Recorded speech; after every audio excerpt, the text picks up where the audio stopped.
The headline: does a disjointed and confused policy have an impact on the economy? Well, let's have a chat and find out.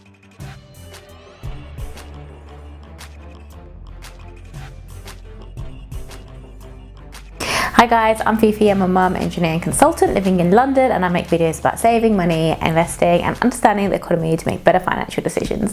I was thinking this week, and it does feel like a little bit of a deja vu, COVID cases in the UK have been rising since mid-August, and our current daily cases in the UK exceed that of the peaks we had, say, in April and May. And looking at the graph, the rise up follows the same exponential growth we saw last time. So it makes sense that a virus follows the laws of natural logarithm, right? I know, that was a scientist joke, but essentially it's saying that the sky is blue. Then the black cat continues with a similar ratcheting up of measures and controls to help us through the next 6 months. Of course, that is the expectation. At the same time, it feels like there is quite a bit of anger and lethargy this time around. I read in one of the broadsheets this week a comment, and it was, in the expectation of what exactly we are not dealing with, bubonic plague. The rationale for a statement like this is that for the moment, the mortality rate from the virus is pretty low.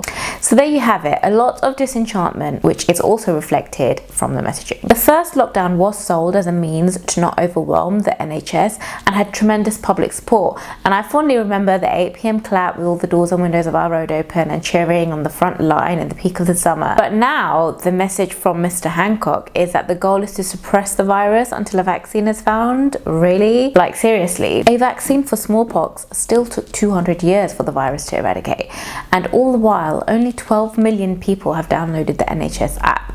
So we need about 60% of the population to have the virus, but so far we have less than a third of that at approximately something like 18%. All of this while the laws are being rushed through Whitehall on the grounds of being responsive and clear on an approach. Yet confusion reigns supreme, guys. Now, people can get it wrong, and so can our PM too. He's only human, right? But you have to remember, what Boris cannot remember is subject to the force of law. So I think the biggest issue is when you take a moment to look at the facts and figures. So let's sprinkle a few facts, because it gives us a feel as to what is happening out there. So there's now a feeling that Project Fear has taken root, where Boris Johnson is taking his cues from advisors who are not representing the facts appropriately. It's all debatable, but at the time of recording this video, currently the cases are about 7,100 per day, compared to just under 5,000 only a week ago. So although it could be argued that the case numbers are higher because we're testing way more than the past, likewise, currently daily deaths are about 70 per day, whereas in mid-April it peaked at over 1,000 deaths per day. So remember, with the 10 PM curfew now in force, it's also interesting to note that only 3% of cases were caused by transmission in restaurants, compared to 44% in schools and universities and 25% in care homes. And another fact, the infection rate itself is rising the fastest in 17 to 22-year-olds, where the overwhelming majority experience mild or no symptoms. Just take that case in the north, where a university had over 700 positive tests of coronavirus and only 70 students were showing symptoms. That kind of brings my arms to get goosebumps, actually. So finally, 90% of COVID deaths themselves have occurred in the over 65s, and these facts and the messages around them are being reported. So it's creating great scrutiny, and rightly so, on the policy framework, where the more targeted approach would be to protect the vulnerable and allow the majority to resume normality with sensible precautions and protection. Instead, we see students being locked in the halls. There was a really funny image I saw on the news the other day of students sticking their heads out of their window with HMP, Her Majesty's Prison, painted on the front of the window. So they're a little bit like juvenile detention centres, I'm not going to lie. And then there have been police raids on students, many of whom have left home for the first time like ever. Kind of sad, I do think. The point is, you can't really blame universities either, because they've been stripped of all public funding and they're completely reliant on student fees, and so they need to operate like a cutthroat business and maintain the status quo. So they can't exactly cancel university.